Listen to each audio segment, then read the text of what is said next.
Lepo pozdravljeni, spoštovane gledalke, spoštovani gledalci v oddaji Vroča tema na spletnem portalu domovina.je. Prihodnji teden v torek 28. marca bo na prvem programu televizije Slovenija premierno predvajan dokumentarec Med, mleko in nemir, ki je nastal ob 75. obletnici ustanovitve države Izrael. Kakšno pot so Judi prehodili iz svoje obljubljene svetopisemske dežele po vsem svetu, kaj vse so utrpeli v drugi svetovni vojni in kako so prišli do svoje države, kakšen je njihov odnos do sosedov Palestincev danes in ali je to, kar počnejo, v skladu z mednarodnim pravom. O tem in še več se bomo pogovarjali z nocojšnjima izjemno zanimivima gostoma. Z menoj v studiu sta avtor dokumentarca, ki bo predvajan prihodnji teden prvič, Nejc Krevs, sicer novinar, voditelj na televiziji Slovenija. Dober večer. Dober večer, hvala za vabilo. In pa zgodovinar, ki izjemno dobro pozna judovsko zgodovino, dr. Renato Podbersič, ki pa je tudi prispeval svoj delež v tem dokumentarcu, namreč nastopa s svojimi komentarji. Dober večer tudi vam. Hvala lepa. Najprej prvo vprašanje, Nejc, tikala se bova, ker sva televizijska kolega. Kako je prišla ta ideja za ta dokumentarec? Vemo, da se večkrat javljaš v dnevnik na televiziji Slovenija iz Izraela, da tudi mislim, da znaš jezik, poznaš ga. Skratka,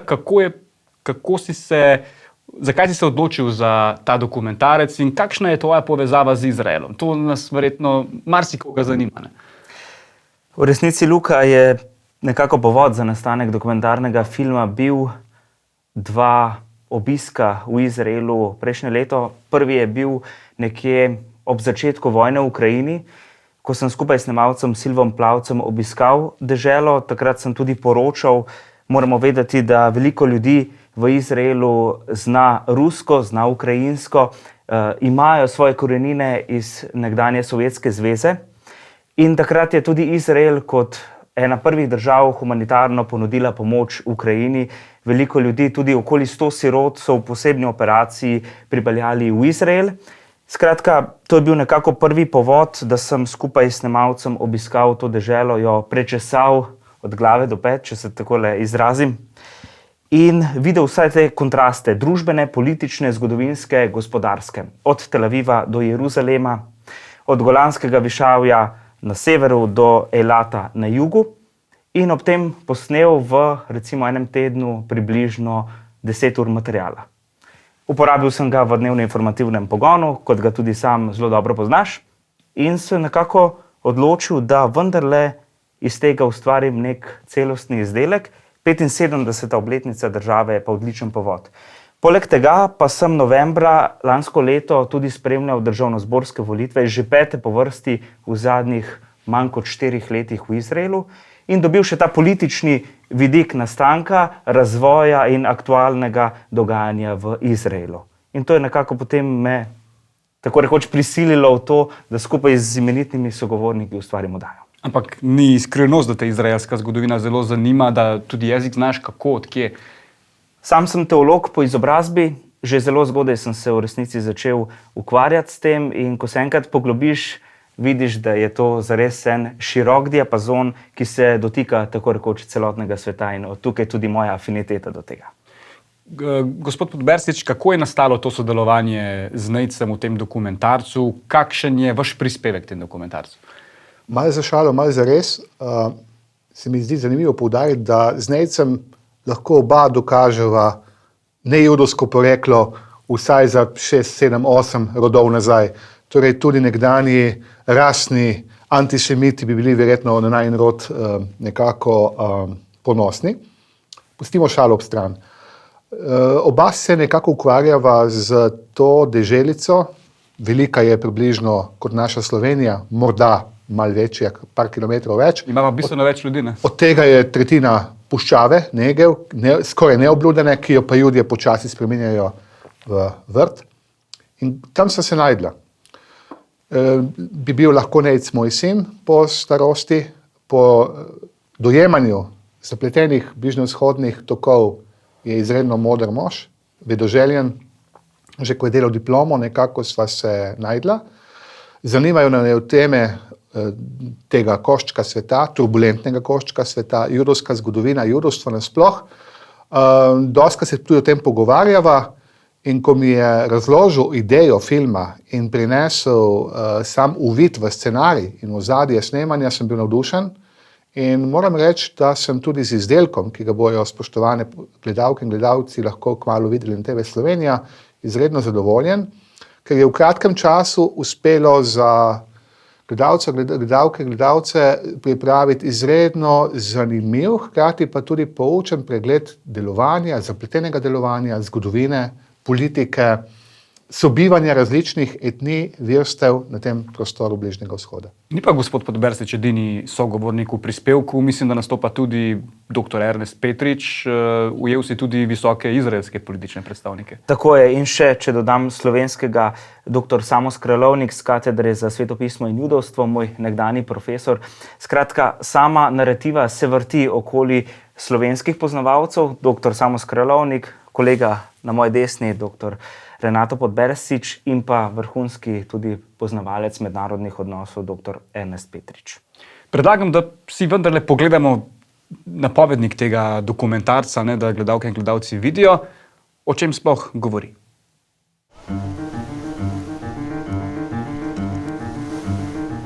Tehnološka, gospodarska in vojaška sila. Judovska država. Kako je ta bližnjevzhodna demokracija preživela v geopolitično najzahtevnejši soseski na svetu? Mir brez miru? O pomembnih zgodovinskih, družbenih in političnih mejnikih v dokumentarnem filmu Med, mleko in nemir. V torek ob 20:40 na Prvem.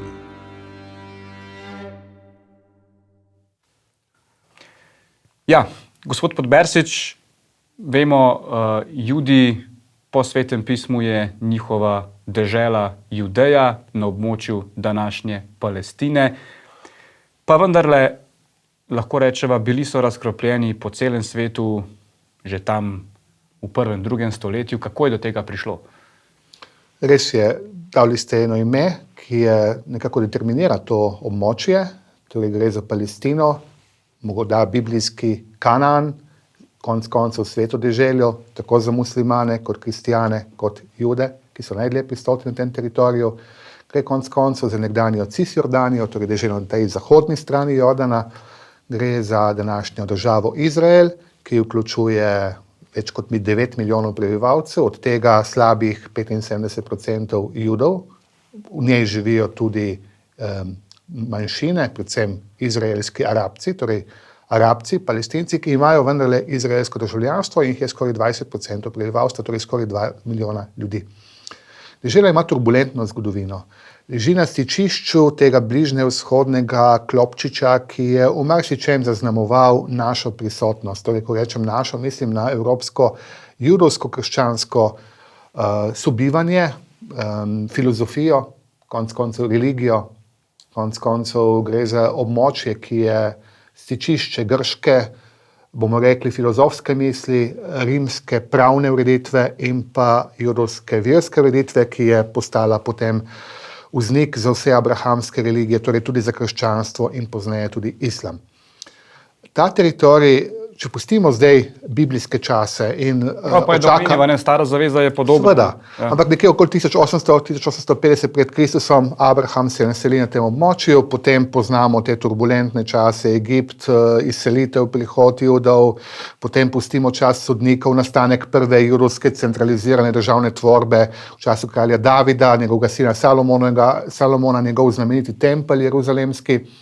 Potem poznamo upade bližnjih ljudstev, tako Asircev kot Novobabiloncev, Perzijcev nenazadnje, judovska nekako, bomo rekli, renesansa v 2. stoletju pred Kristusom pod brati Makabejci in pa potem izguba samostojnosti v sredi 1. stoletja dejansko pred Kristusom, ko je tedanja Judeja pod rimsko upravo, torej rimska provinca. Judje se upirajo in leta 70 po Kristusu Rimljani ta upor krvavo zadrejo. Sledi eksemplarična kazen, da veliko količino judovskega prebivalstva razselijo po rimskem imperiju, kjer so že prej obstajale močne judovske skupnosti v diaspori. Te se s prihodom novih pregnancev ukrepijo in dejansko je sredozemski bazen najprej, bomo rekli, prostor judovskega naseljevanja v tedaj poznanem svetu. Potem se Judje selijo, bomo rekli, po različnih smereh okolice imperija, imperij propade, ampak Judje ostanejo. Ostanejo pa kot neke vrste tujek. Kje jih je največ? Stoletja so bili prisotni med krščanskim prebivalstvom, bili so drugačni. Ukvarjali so se z denarnimi posli, bolj ali manj, torej menjalništvo denarja, predvsem pa posojanje denarja, potem so bili drugačni, ker so praznovali šabat, torej svoja nedelja, njihova nedelja je bil šabat. Pri obredju so uporabljali nek čuden jezik, ki ga večina preprostih ljudi ni razumela, to je bila hebrejščina. Poročali so se med sabo, živeli v predelih mesta, ki so bili njim namenjeni, to so geti, srednjeveški geti.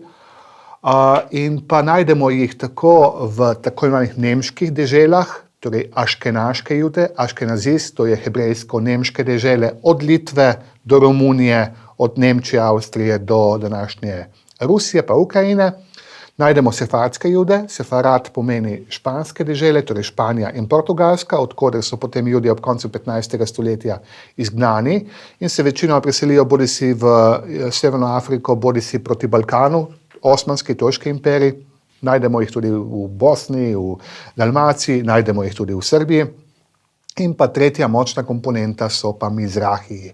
Torej Judje, ki prihajajo iz vzhoda, Mizrahi, torej Mizrah, po hebrejsko vzhod, to so Judje, ki se po nastanku države po letu 1948 preselijo v njihovo biblijsko domovino, prej pa živijo od Jemna do Irana, Iraka, Sirije in tako naprej. Preskočili bomo zdaj kar nekaj stoletij, gremo tja proti 18. 19. stoletju. Kje se prvič resno, vsaj pisno, materialno dokazano, pojavi ta ideja po ustanovitvi lastne države, lastne judovske države? Je to s preganjanjem stotnika, generalštabnega stotnika v francoski vojski, Dreyfusa? O tem govori dokumentarec. Vsekakor jaz v resnici kot narativo začnem v 19. stoletju, ko govorimo o pomladi narodov, kot nek mejnik v evropskih družbah, ko zacveti ideja med narodi Evrope, da v resnici dobimo nove narodnostne države. Prebujajo se Bolgari, prebujajo se Francozi, prebujajo se različni narodi znotraj evropske stare celine.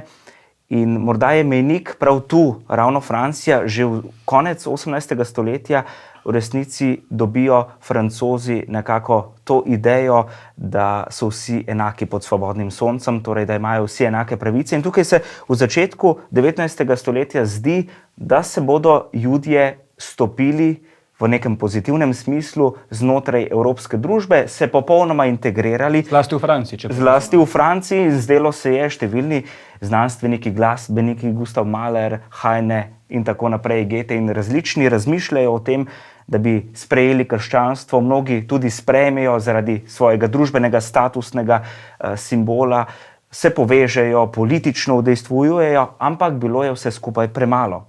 Vendarle stari antisemitizem, ki je že v 15. stoletju pa še nazaj začel prevladovati, je ponovno se obudil. Judje so bili obtoženi malverzacij, ker so se ukvarjali z bančništvom. Takrat kristjani v srednjem veku se niso smeli ukvarjati. To je tudi razlog, zakaj so potem Judje se začeli ukvarjati v Evropi z bančništvom, posojanjem denarja. In tukaj so bili potem Judje klasični krivci za vse. Ko ti ne gre dobro, rabiš krivca in obtožiš nekoga drugega. In tukaj so bili Judje prikladni za te stvari. Obtoževali so jih, da uporabljajo kri kristjanov za oblate micvot in tako naprej. Bile so različne torej obtožbe, ko govorimo torej o njihovih praznikih, pashalne oblate, kot smo jih omenjali. In potem vendarle vrhunec doživimo nekje v koncu 19. stoletja. Generalštabni stotnik v francoski vojski, Alfred Dreyfus, ki si ga omenil, je obtožen izdaje. Izdaje znotraj torej francoske vojske in ta zadeva polarizira francosko javnost, pa ne samo francosko, ampak tudi širšo evropsko javnost. Nekje vojaške skrivnosti ali kaj je bilo? Tako je, pa vendarle se je na koncu izkazalo, da Dreyfus, ki je zelo trpel v vsem tem procesu, je bil aboliran, je bil rehabilitiran in na koncu se torej izkaže, da ni kriv, ampak tukaj se potem pojavi ravno to vprašanje, ali so zdaj Judje kot Judje v nekim svoji etniji in živijo, prebivajo znotraj Evrope v različnih narodih, ali pa so polnopravni državljani nekih držav. In tukaj se težava nastane, da v resnici tako na vzhodu kot na zahodu Evrope ta nesrečna zvezda antisemitizma sije nad njimi in to se potem samo še stopnjuje. Je pa to nek vrhunec in tukaj potem pridemo do te ideje sionizma, ker nekako Judje začnejo razmišljati o tem, ali potrebujemo lastno državo ali jo ne. Ampak vendar, če smem samo bi tukaj, kar je kolega Nejc lepo obrazložil, tisti preokretnica, ki se je zdelo, da je dosežena z francosko revolucijo, še prej z razsvetljenstvom, ko francoski Judje postajajo vedno bolj Francozi, nemški Judje Nemci, italijanski Judje Italijani, britanski Judje Britanci, je pretrgana, ta evolutivni razvoj je pretrgan z Dreyfusovo afero, za katero se potem kmalu pokaže, da je bila sproducirana, da Dreyfus je bil popolnoma nedolžen človek, da on tega ni izdajal, je bil sicer potem dokaj potiho rehabilitiran, iz dosmrtne ječe je bil potem spet poklican v francosko vojsko, se je celo boril kot številni judovski vojaki nacionalnih armad prve svetovne vojne na fronti, na zahodni fronti, ampak bil je pa le pretrgan ta naravni razvoj. Potem po Dreyfusovi veri nič več ni bilo tako, kot je bilo prej. Je pa zanimivo, da pa danes nekateri desničarski francoski politiki še vedno dvomijo v to, da je bil rehabilitiran na zakonit način. Ne? Seveda, to se popolnoma strinjam z vami in tudi takrat je Dreyfus polariziral francosko javno mnenje. Del teh, recimo, konzervativnih krogov je bil popolnoma proti temu rehabilitaciji in niso hoteli slišati, se pa na stran njegovih zagovornikov postavi, bomo rekli, meščanski razred, del meščanskega razreda z pisateljem Emileom Zolajem. Znamenito delo Žakus, obtožujem. Morda na kratko, ker imamo še veliko za obdelati. Torej, ko se to gibanje sionizma pojavi, kakšen pomen je imelo takrat v primerjavi s tem, za kar sionizem velja danes? Zelo preprosta zadeva. Če se ostanemo pri Dreyfusovi aferi. Dreyfusovo afero, ki je potekla leta 1895 v Parizu, spremlja relativno mlad časnikar, doma iz Budimpešte, dopisnik avstrijskih liberalnih listov z Dunaja. Judovskih korenin?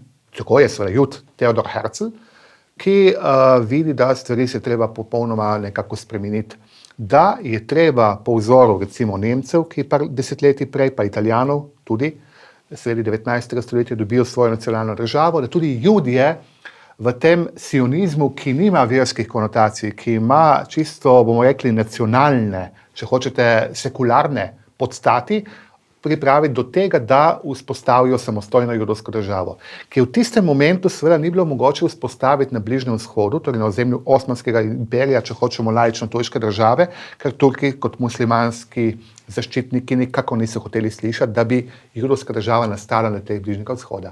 In se potem pojavijo ideje, da bi judovska država nastala bodisi na področju carske Rusije, ker je takrat živelo največ judovskega prebivalstva na svetu, bodisi nekje na mejnem področju med Kanado in Združeno državo Amerike, bodisi Argentino, kamor se Judje mahom priseljujejo v 19. stoletju, ali pa celo v plan Uganda, ki je predvideval nastanek judovske države v Srednji Afriki. Sionizem danes, razlika, če je? Morda za začetek, da nekako morda ta pojem razdelamo, ker mislim, da se ga ljudje v nekem družbenem, globalnem smislu precej bojijo. V resnici sionizem pomeni spoštovati pravico do judovske samoodločbe, kar pomeni razumeti pomen sodobnega nastanka države Izrael, kjer lahko Judje živijo brez nekega sovražnega okolja. Ja. In ideja se dejansko začne uresničevati na prvem koncilu v Baslu 1897, ko Theodor Herzl in njegovi pristaši dejansko to idejo pripeljejo v politične vode in se potem začnejo pogovarjati o tem, da bi dejansko država sploh nastala. No, ampak prva velika priložnost se zdi, da je konec Prve svetovne vojne, razpad Otomanskega imperija. Združeno kraljestvo dobi nekako mandat na tem območju Palestine, neke vrste kolonija, tam živi, 100.000 Judov, ampak bistveno več Palestincev. Ne? To je leta 1918. Kakšna ideja je takrat nastala, da Judi dobijo svojo državo ali ne? Lahko bi rekli, da v resnici z mandatom Britancev v Palestini, v mandatni Palestini, v resnici Judje začnejo počasi svojo državo tudi graditi. Je pa tukaj nek catch, če takole rečem. Britanci so bili vendarle kolonialni lisjaki. Veliko so obljubljali Arabcem, veliko so obljubljali Judom. Že leta 1917 zunanji minister Velike Britanije, torej še ko se vojna niti ni končala, obljublja, piše pismo o nameri Lordu Rothschildu, torej baronu, mogotcu judovske krvi, da se vzpostavi možnost nastanka judovskega ognjišča, judovskega narodnostnega doma. Zavestno tukaj zunanji minister Arthur Balfour ni uporabil izraza države, ker se ni točno želel opredeljevati, ali bo zdaj to pomenilo neka konkretna država, ali bo to neko zatočišče, narodnostni dom. Skratka, tukaj se prvič pojavijo neki zametki nekega narodnostnega vidika nastanka judovske države. In počasi se v resnici otrga plaz, ki se ga ni moglo več ustaviti. Judje se začnejo z mandatom Britancev na veliko priseljevati v Palestino. Dejansko je Balfourjeva deklaracija neka pojem legitimnosti priseljevanja velikih, torej Judov v Palestino. Ampak kakšno je razmerje med Judi in Palestinci konec prve svetovne vojne? Dejstvo je, da je razmerje, lahko bi rekli, 1:6, nekaj takega. Približno 90-10%. V korist Palestincev. Tako je. Ki se začne rušiti, seveda s prihodom Hitlerja na oblast in z masovno migracijo, predvsem Judov iz centralne Evrope proti današnjemu Izraelu. Ampak kar je kolega Nejc omenil, Balfourjevo deklaracijo, seveda to je temeljna zadeva, ki jo je treba poznati z eno veliko napako. Lord Balfour, ki je vodil britanskih Judov Rothschildu, ponudil ali ga povabil k sooblikovanju te Balfourjeve deklaracije, ni povedal niti kje, niti kdaj naj bi ta država nastala. Mandat so potem Britanci vrnili. Zakaj? Enostavno v to jabolko niso dovolj konkretno je ugriznili, če se takole malo izrazim.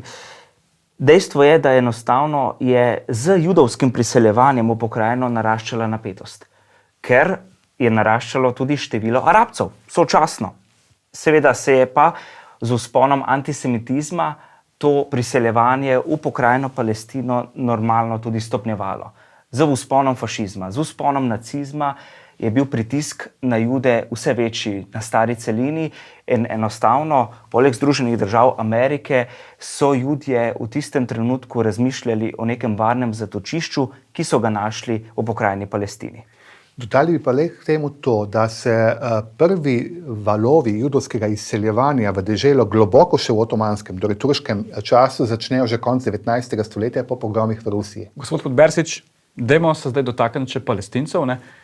Kdaj se oni pojavijo na tem ozemlju in kakšno pravico imajo do svoje države na tem območju v primerjavi s Judi? Da bi to razumeli, moramo iti vendarle v preteklost. Nedvomno, da poskušava na kratko, da bomo lahko sobivata dva naroda. Druga svetovna vojna se konča, mi najdemo takrat težnje po neodvisni Palestini in tudi poskus dobiti države dveh narodov. Ampak že prej, vprašanje, kdaj se Palestinci tam pojavijo? Pojavijo se v 7. stoletju. Dejansko najdemo potem ves čas prisotne od srednjega veka do današnjih časov. Palestinci so samo del večjega arabskega naroda. Vprašanje je v resnici, ali govorimo o Palestincih ali govorimo o Arabcih, ker nacionalne aspiracije so Arabci imeli, vendar so jih uresničili posno. Kdaj se potem pojavi ime Palestina? Že v rimskih časih. To je dejansko Filistina, dežela Filistejcev. To je izraz, ki ga za svojo deželo, torej v provinco uporabljajo že Rimljani, Palestina, in prebivalci, Arabci, ki živijo v Palestini, so Palestinci. Del širšega arabskega sveta, ki jih loči od sosednjih Arabcev. Ne smemo jih pa zamenjati s Filistejci, po katerih je bila Kananci, seveda. Ampak treba je vendarle upoštevati, da si oboji prizadevajo dobiti to deželo v posest. Seveda, dokler je bilo Judov relativno malo, 10% pa še manj, in niso imeli kakšnih posebnih naselbin, razen v svetih mestih, kot je recimo Jeruzalem, Safed ali Cvat na severu, Hebron in tako naprej. Potem Tel Aviv nastane zametki današnjega središča gospodarskega, tudi po nekaterih pogledih glavnega mesta Izraela, sedajo šele 1909, ko se začne masovno judovsko priseljevanje v deželo, ki se seveda z balansom se vrže pač iz balansa s priseljevanjem, po drugi strani pa svetovni občutek krivde zaradi holokausta. No, To je pomembno. Vse to, prelomna točka je konec druge svetovne vojne, poznamo zgodovino druge svetovne vojne, ne bomo se preveč zdaj dotaknili, ker jo poznamo, pa vendarle ne, kot je povedal gospod Podbersič, občutek krivde, da so premalo naredili za ta narod, ki desetletja sanja svojo državo. Konec druge svetovne vojne je torej ta prelomna točka. Absolutno, mednarodnim zunanje političnim akterjem je to bilo jasno. In ko Britanci torej pokažejo to namero, da vrnejo mandat Združenim narodom, organizaciji, ta predstavi svoj predlog in 29. novembra 1947 pride do glasovanja v New Yorku. Sprejeta je resolucija 181, s katerim se ozemlje tadanje Palestine razdeli na dva dela, na judovski in arabski. Vzdušje velikih sil, to je zelo zanimivo, Sovjetske zveze in Združenih držav, je ta, da se resolucijo podpre. Podpre se z 33 glasovi za, če se ne moti. Zavrnejo pa jo arabci, ne? Zavrnejo pa večinoma arabski svet, ki tam vidi možnost, da tam nastane država Arabcev, in govora o Judih ni, seveda niso nakloni tej ideji. Kvečemu Judje kot manjšina, ki jim zagotavljajo vsaj nekateri krogi versko samostojnosti, tudi recimo manjšinske pravice. Nikakor pa ne kot večina. Ampak treba upoštevati, da v tistem času, ob koncu druge svetovne vojne, v deželi že živi 450 tisoč Judov. In se potem do leta 1948 se število prebivalstva poveča na 600 tisoč. Tako da v času, ko Juduje razglasijo svojo državo, sredi maja 1948, v deželi živi že 600 tisoč prebivalcev. Ampak Palestincev je pa že milijon, ne? Tako je, ker narašča število. In resolucija je sprejeta, Judje so jo potrdili, Arabci pa zavrnili. Ampak je še en vidik tukaj zelo pomemben, ki ga moramo vzeti v obzir in ga omeniti, da bi razumeli kontekst časa in prostora. Razmere v Evropi. Judje se iz preganjenih, iz taborišč, iz skrivališč širom centralne, vzhodne in tudi zahodne Evrope stekajo v francoska, italijanska, jugoslovanska, grška pristanišča, iščejo kakršnokoli, kljub prepovedi priseljevanja strani takrat še britanskih upravnih mandatnih oblasti, prepoved priseljevanja, Judje se odpravljajo ilegalno večinoma v deželo, zlasti pa pozabiti ne smemo, da se tudi v letu 1946 odvijajo pogromi proti Judom, bi tukaj omenil junij 1946 pogromov v Kielcah, ko je v enem dnevu pobitih več kot 100 Judov. Po vojnem času, recimo na Poljskem, ki je bila pred vojno najbolj judovska država. Ampak zdaj, če se strinjamo, ta resolucija 181 je bila podlaga za ustanovitev države Izrael. Kako je do nje prišlo? Torej, Britanci vrnejo mandat. Kaj se zgodi? Dan pred uradnim koncem mandata Velike Britanije v mandatni Palestini se Judje odločijo, da razglasijo svojo neodvisnost. V Tel Avivu. David Ben-Gurion, prvi izraelski premijer pozneje, vodja sionističnega gibanja, eden glavnih sionistov, to stori in kaj se zgodi? 5 sosednjih arabskih držav nemudoma napade Izrael, saj je arabski svet bil tedanje mnenja, da bodo to vojno dobili v enem tednu, ne? V enem tednu in razglasili. Našteva Egipt, Libanon, Jordanija, Sirija, Irak, ki je domena država. Te države skupaj združeno napadajo le nekaj ur po razglasitvi Izrael. Kaj se zgodi? Izrael se obrani. In ne le, da se obrani, tudi razširi svoje ozemlje, ki je bilo dodeljeno po mandatnim resoluciji 181. Dobi še 20% ozemlja, ki naj bi pripadalo Arabcem, torej Palestincem, ki naj bi ustanovili svojo državo. Zdaj pa eno vprašanje, gospod Podbersič, prosim, čim bolj kratko.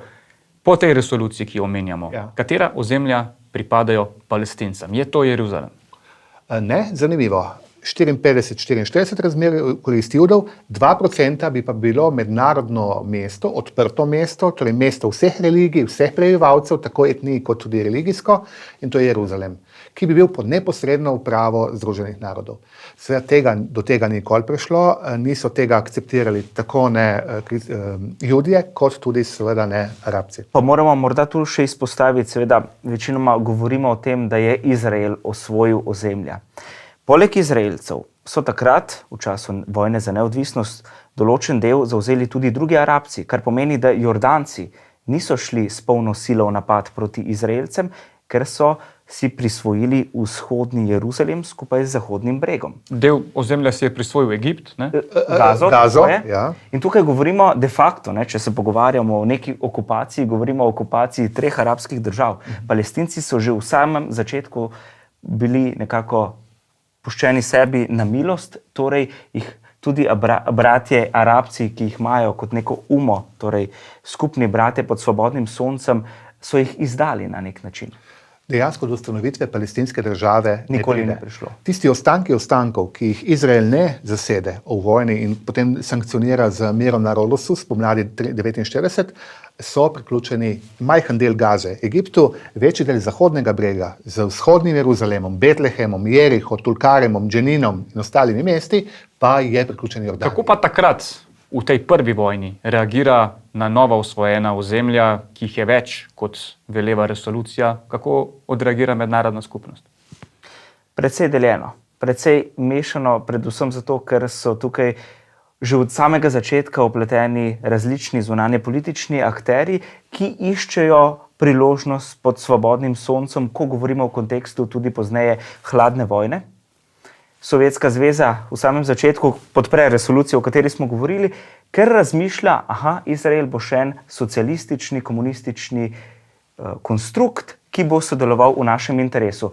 Drugače razmišlja Združene države Amerike, ki razmišljajo o tem, da bo Izrael neka liberalna demokracija, ki pozneje tudi nastane. Ampak se dva vidika tukaj bi postavil. Največja koncentracija judovskega prebivalstva v tistem času je v Združenih državah Amerike in ameriški judovski lobby podpre državo, finančno, vojaško in tako naprej, tudi svetovalci, upokojeni častniki judovskega rodu. Po drugi strani pa Sovjetska zveza vidi svetilnik komunizma, socializma v judovski državi na Bližnjem vzhodu. Namreč prvi judovski naseljenci že ob koncu 19. stoletja so se spogledovali za idejo kibucništva, protosocializma, torej preko dela življenja v skupnosti. Tako zgraditi deželo in obnoviti. Gospod Podbersič, kakšna je potem judovska identiteta ob tem množičnem priseljevanju po drugi svetovni vojni? Ne? Veliko je bilo govora o tem, da še sami točno ne vedo. Bistveno več si jih je preselilo iz vsega sveta. Ne? Kompleksna. Kaj združuje Juda iz Buenos Airesa ali iz New Yorka ali pa iz Canberre ali pa, če hočete, iz Ljubljane? Religija, ja, izkušnja holokausta, potem jezik, ki ga na novo budijo, to je nova hebrejščina ali ivrit, torej jezik, ki od nekako bomo rekli zelo skromnih začetkov v 20. stoletju, ki jih Elizer ben Jehuda postavi, judovski jezikoslovci iz Vilne, torej iz Litve, do tega, da ob koncu 20 let dobijo že svojo univerzo, kjer poteka izobraževanje izključno hebrejščini, Hebrejska univerza v Jeruzalemu. Tukaj je ena anekdota, ki je tudi v dokumentarnem filmu, pa jo lahko na kratko povem. Menda naj bi prvega izraelskega premierja Davida Ben-Guriona, ki je bil sam socialist po duši, laborist, vprašali, kaj pomeni biti Jud. In se sam takole zamisli in pravi, pogledam v ogledalo in reče, veste kaj, tudi jaz vsak dan, ko se zjutraj vstanem, se to vprašam. Kako gospod Podbersič pride do naslednje vojne? Zakaj 20 let približno ni vedno mira, ampak ni tako velika vojna? Leta 67, zakaj prav tega leta nov napad Arabcev? Ciklično. Oziroma, Izraelci se sami odzovejo. Glejte, ko nastane država, vendar tej državi nekaj manjka strateška varnost in vse sosede so v permanentnem sovražnem razpoloženju do države Izrael, plus tega vzhodni Jeruzalem, ker so najglavnejša sveta judovska mesta, ne samo judovska, tudi krščanska, muslimanska, ampak z ostanki templja, s tempelsko ploščadjo, z zahodnim zidom so v rokah Jordancev. In plus tega Golanska planota. Golanska planota, ker je nadzor reke Jordan, ki pomeni strateški vodni vir za vso deželo, je v rokah Sirijcev. In kar kliče k vojni, ki poteka 6 dni, zato imenujemo 6-dnevna vojna, junija 1967. Tu je šel Izrael sam v napad. Ne? Seveda, sam je šel v napad. In poniža arabski trojček. Dobesedno osvoji Golan, osvoji vzhodni Jeruzalem in osvoji celoten zahodni breg do reke Jordan.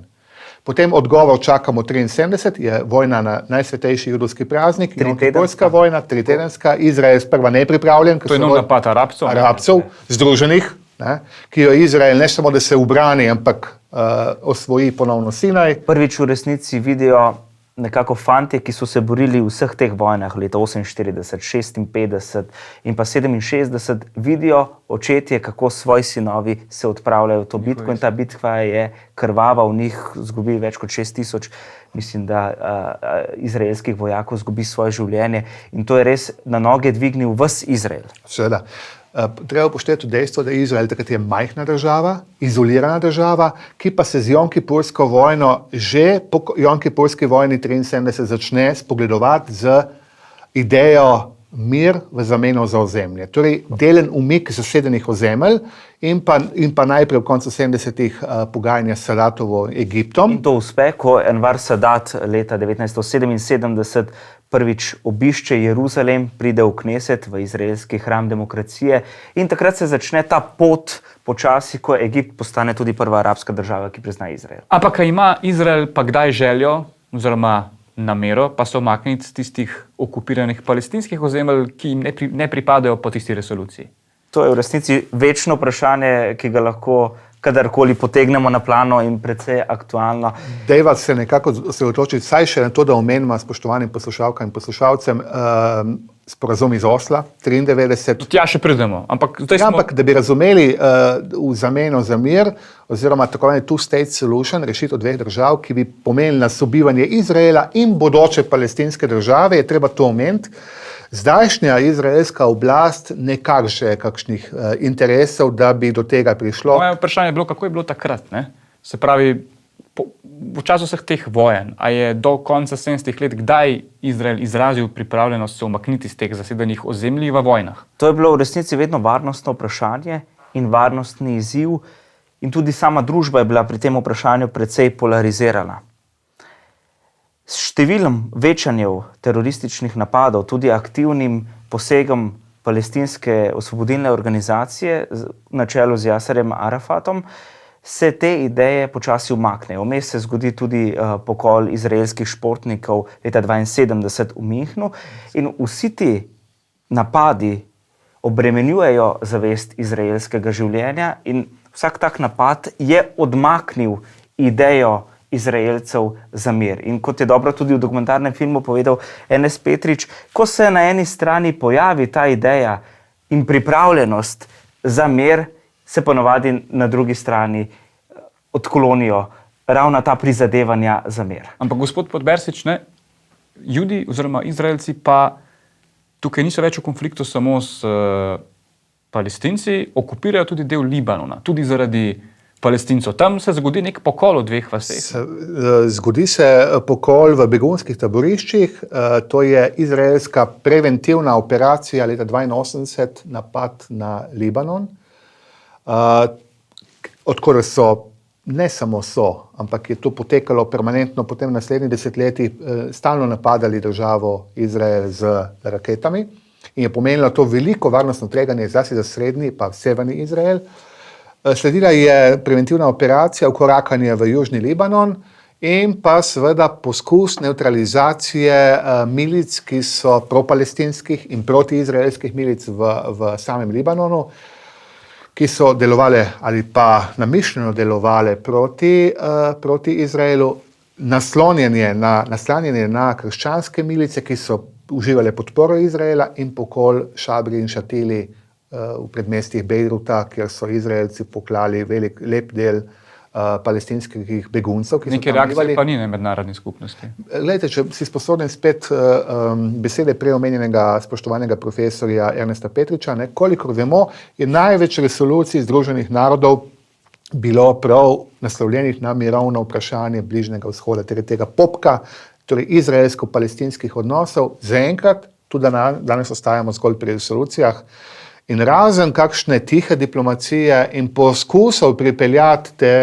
bomo rekel, sprte strani za pogajalsko mizo, ne uspemo doseči kakšnega preboja. Absolutno, ker morate vedeti, da o tem pokolu ne radi slišijo, ne v Libanonu, ne v Izraelu, ker nekako so odgovorni. Pa je to ta velika zamera, je to ena glavnih zamer Palestincev do Izraela danes? Kako vi to razmišljate? Glejte, razmišljam o tem, da Palestinci si verjetno iskreno želijo teh 5 milijonov Palestincev, ki živijo v sami Palestini, na Zahodnem bregu, ki ima svojo politično zgodovino in na Zahodnem bregu in v Gazi svojo državo. še nekaj milijonov jih živi v egzilu, to so že potomcev, ki so zapustili po Nagbi, torej po tej katastrofi, ko Izrael postane svoja država, okoli 700,000 Palestincev to ozemlje zapusti. Si želijo svojo državo, ampak zahtevajo, po mojem mnenju, zadevo, na katero Izrael ne bo pristal. To je vzhodni Jeruzalem kot glavno mesto. Zdaj, kar je meni zanimivo, laboristi so vladali Izraelu po drugi svetovni vojni, po ustanovitvi države, praktično do konca 70-ih let. Torej, neke vrste socialistični kapitalizem so imeli v tej državi. Zakaj desnica toliko časa ni prišla na oblast? To je zelo zanimivo vprašanje. Morda ravno iz tega, ker so se že v samem začetku in pred nastankom države izoblikovala ta delavska združenja, delavska gibanja, sindikati, ki so se potem tudi pozneje zelo aktivno politično udejstvovali v sodobnem nastanku države Izrael in od tod tudi ta politični background, ki je bil tako močen, da je skoraj 30 let potrebovala izraelska desnica, da je prišla na oblast.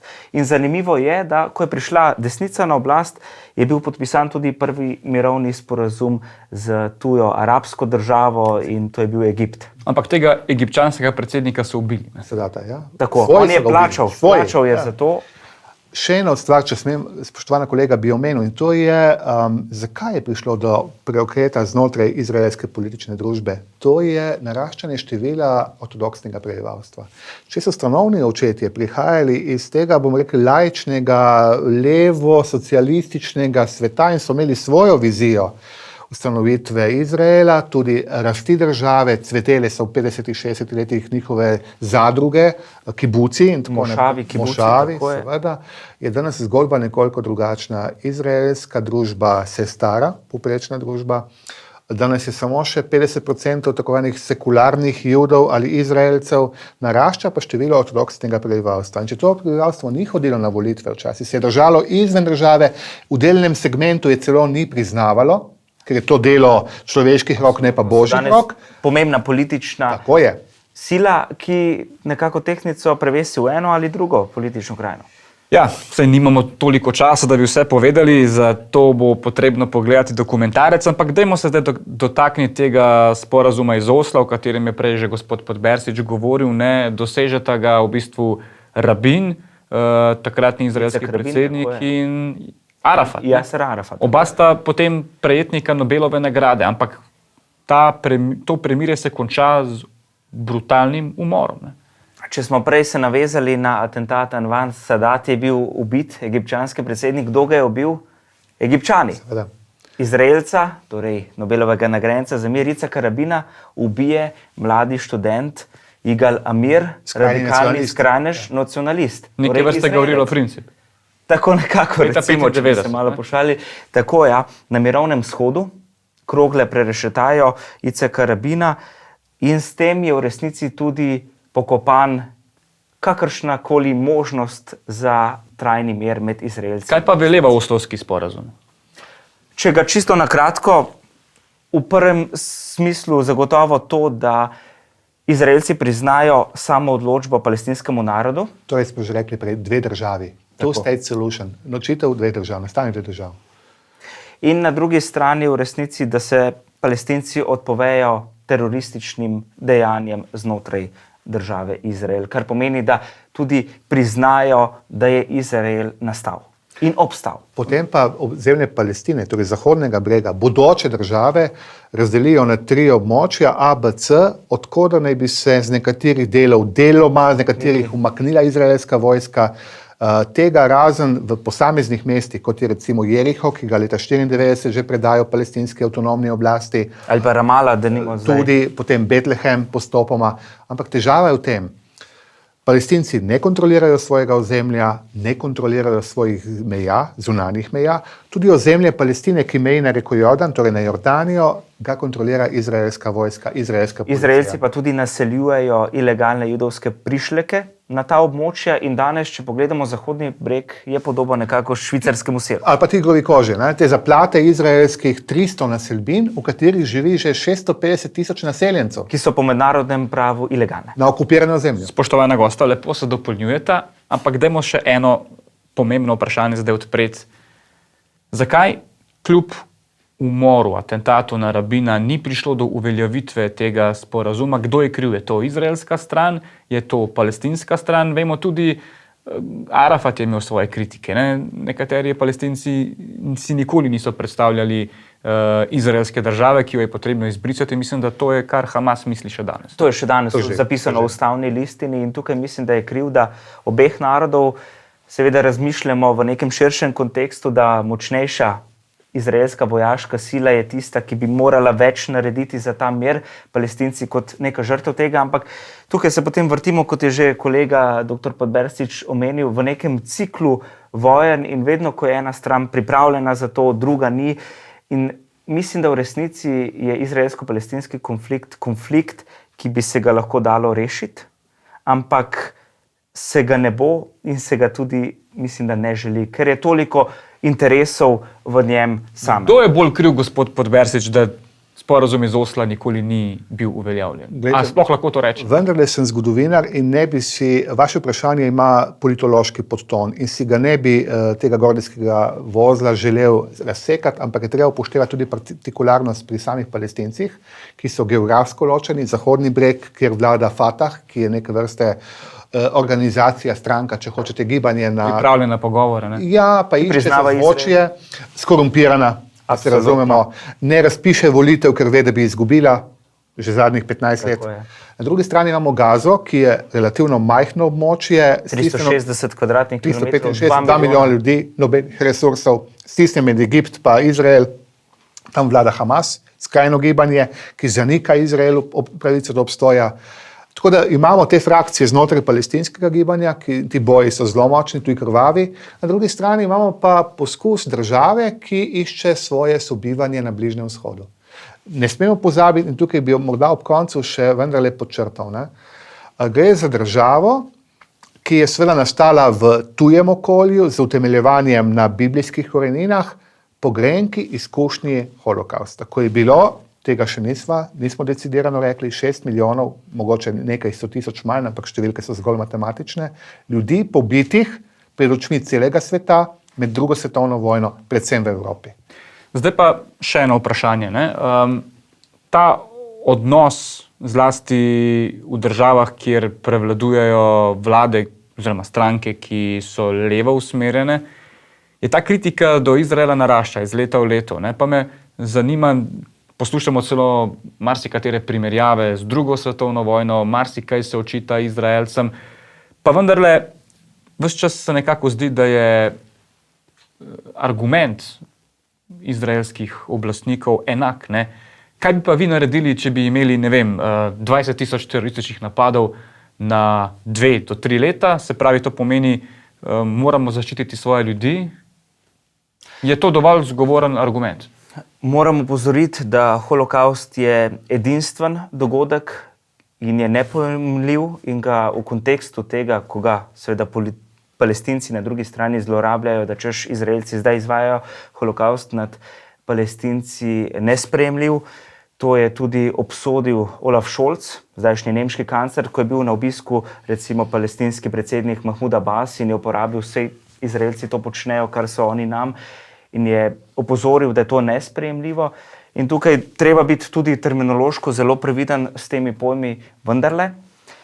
Kar se tiče pa zdaj samih varnosti, zagotovo je Izrael država, ki je v nenehnem strahu pred novimi eskalacijami. Dobesedno vsako leto med obema stranema eskalira in varnostno vprašanje je pomembna politična točka, ki jo razume predvsem dolgoletni premier Benjamin Netanjahu in razume, da v resnici je varnostno vprašanje najpomembnejše za obstoj države Izrael. Že dolgo pa Palestinci, poleg mirovnih sporazumov, ki so propadli, ne predstavljajo glavne grožnje. Glavna grožnja je trenutno na Bližnjem vzhodu Iran.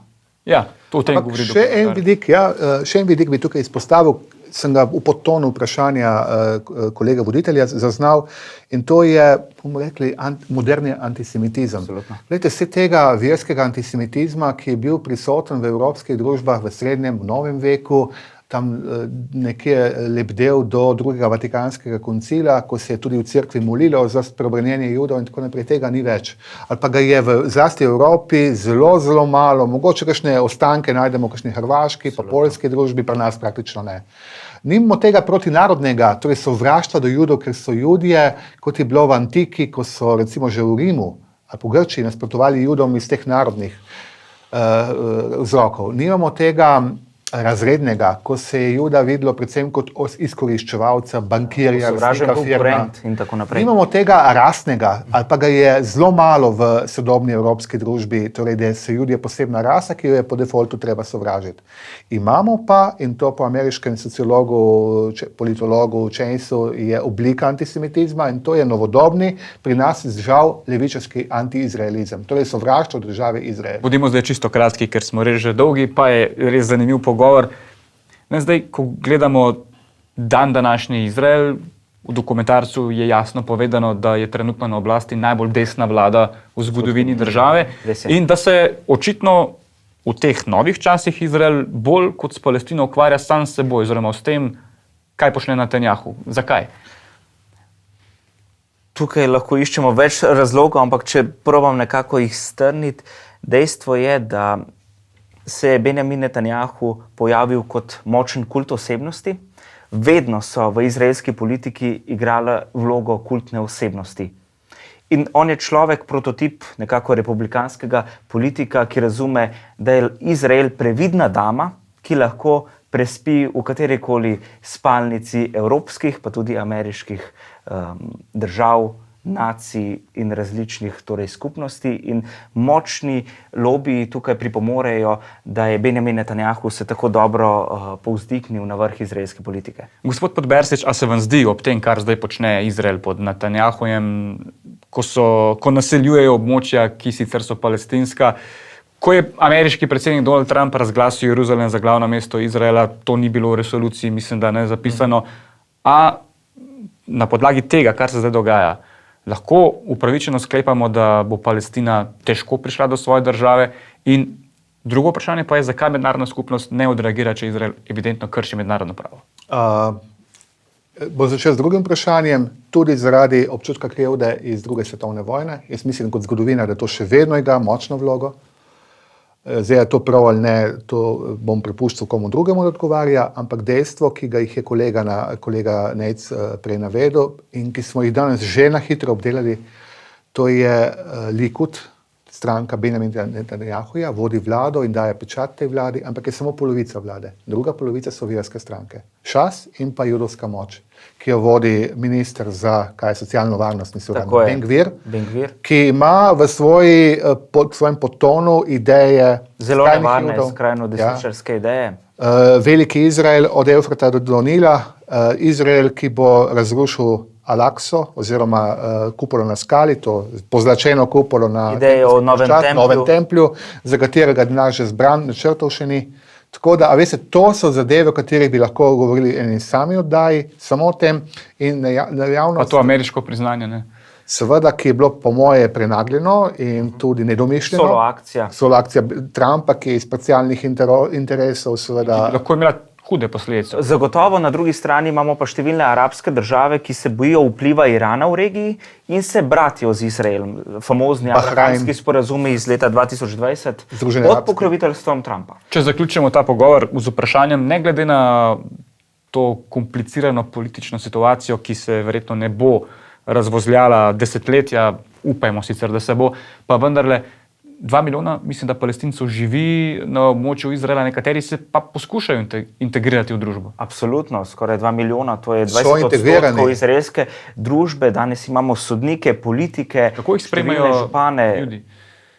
Zdaj, dva fenomena so. Na eni strani zagotovo tisti bolj skrajni jih imajo za drugorazredne državljane, medtem ko so za ostali arabski svet mnogokrat označeni za izdajalce in tukaj so dvakrat križani in je kljub temu zelo fascinantno videti ta vpliv ta želja, hrepenenje potem, da postanejo polnopravni člani izraelske družbe. Nedvomno je lažje tistim, ki živijo v liberalnem, kozmopolitskem Tel Avivu, kot tistim, Gotovo. ki živijo 70 km južneje ležečem konzervativnem Jeruzalemu. Pa še en vidik je, Arabci načeloma ne služijo izraelske vojske in so zaradi tega že v štatu hendikepirani, kajti v Izraelu vsaki hoče kakšno koliko kariero, zlasti na poslovnem področju. Naj morda zaključim z eno mislijo drugega muslimanskega ministra v katerikoli izraelskih vlad, Savi Freč, lansko leto mi je v Knesetu, v parlamentu, tudi vidno v dokumentarnem filmu, povedal, dajmo miru priložnost. In mislim, da če bodo miru dali priložnost tako Judje kot Arabci, bo nekoč zavladal trajni mir. Več pa v dokumentarcu, premierno, kot smo rekli, v torek 2040 na prvem programu nacionalne televizije Slovenija. Nejc Krevs, Renato Podbersič, hvala za obisk v našem studiu. Mislim, da smo takole v slabi uri res kar zanimivo in razločno obdelali zgodovino tega naroda, ne? Ali pa dveh. Najlepša hvala za obisk v našem studiu. Hvala za vabilo. Vam pa, spoštovane gledalke in gledalci, hvala za vašo pozornost. To je bilo vse za danes. Spet smo skupaj prihodnji teden. Nasvidenje.